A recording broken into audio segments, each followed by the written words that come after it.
அது இருந்துச்சுன்னா அப்படின்னு சொல்லிட்டு பாவ அறிக்கை பண்ணிட்டு இருக்காரு. இதெல்லாம் அவருடைய பாவமா எண்ணி அவர் அறிக்கை பண்ணிக்கிட்டு இருக்காரு.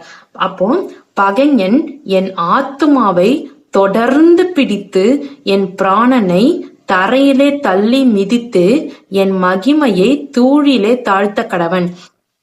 ஒருவேளை இது மாதிரிலாம் நான் பண்ணியிருந்தேன்னா இது மாதிரிலாம் நான் கொள்ளையிட்டு செஞ்சிருந்தேன்னா அப்போ நீங்க என்ன பண்ணுங்க, நீங்க என் ஆத்மாவை என்ன பண்ணுங்க, தொடர்ந்து பிடிச்சிட்டு போட்டோம். அவன் என் ஆத்மாவை தொடர்ந்து, அதாவது கண்டினியூஸா அவன் என்ன கஷ்டப்படுத்திக்கிட்டே இருக்கட்டும், கண்டினியூஸா என் ஆத்மாவை தொடர்ந்து பிடித்து என் பிராணனை தரையில தள்ளி, அதாவது என்னுடைய உயிரையே என்ன பண்ணட்டும், தரையில தள்ளி மிதிச்சு, அதாவது என்ன ரொம்ப என்னுடைய மகிமையெல்லாம் தூளில தாழ்த்தி போடட்டும், இப்படி எல்லாம் என்ன பண்ணட்டும், என் பகைங்கனே செய்யட்டும் அப்படின்ற மாதிரி அவர் சொல்றாரு. ஒருவேளை நான் இது மாதிரிலாம் பண்ணியிருந்தேன்னா, அதாவது நான் அதுக்கு முன்னாடி பாவாரிக்கை பண்றாருல, ஒரு வழக்கு நியாயக்கேடு இருந்துச்சா, இல்ல தீமை செஞ்சிருக்கனா, இல்ல கொள்ளையிட்டு இருக்கனா, இது மாதிரி பண்ணியிருந்தேன்னா பகைஞன் என் ஆத்மாவை அது மாதிரி உண்டானால், அப்படி சொல்றாரு பாத்தீங்களா, உண்டானால் அப்படி எல்லாம் பண்ணியிருந்தேன்னா, தப்பு பண்ணியிருந்தேன்னா பகைஞன் என் ஆத்மாவை தொடர்ந்து பிடித்து, அப்போ நீங்க என்ன ஒப்பிடிச்சிருங்க, சரிங்களா? இப்ப நம்ம என்ன பண்ணுவோம், ஒரு நேரத்துக்கு பாவ அறிக்கை பண்ணும்போது, ஆண்டவரே நான் அந்த பாவம் பண்ணிட்டேன்,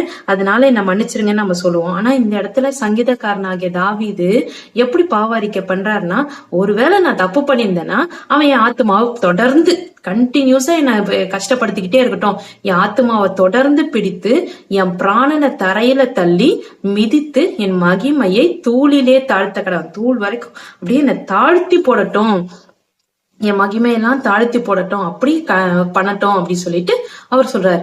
அடுத்தது இது மாதிரி அறிக்கை பண்றாரு, பாவ அறிக்கை பண்ணி அவங்க ஏதாவது இது மாதிரி நான் தப்பு பண்ணியிருந்தேன்னா இது மாதிரிலாம் பண்ணட்டும் அப்படின்னு சொல்லி. இப்ப அடுத்த வசனத்துல என்ன பண்றாருன்னா, கர்த்தாவே நீர் உம்முடைய கோபத்தில் எழுந்திருந்து என் சத்துருக்களுடைய மூர்க்கங்களின் நிமித்தம் உம்மை உயர்த்தி எனக்காக விழித்து கொள்ளும் நியாய தீர்ப்பை நியமித்திருக்கிறீரே.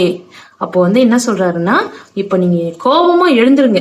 இப்ப ஆண்டவர் கோபமா எழுந்திருக்கிறாருன்னா, ஒரு உக்கிரத்தோட எழுந்திருந்தாருன்னா நம்ம அவர் முன்னாடி யாருமே நிற்க முடியாது. ஆண்டவருடைய இயேசு கிறிஸ்துவோடைய அன்பை நம்ம எல்லாரும் கிருபையே பெற்றுக்கொண்டிருக்கிறோம், அன்பை பெற்றுக்கொண்டிருக்கோம். ஆனா அவருடைய கோபத்துக்கு நம்ம ஆளானோம்னா, ஒரு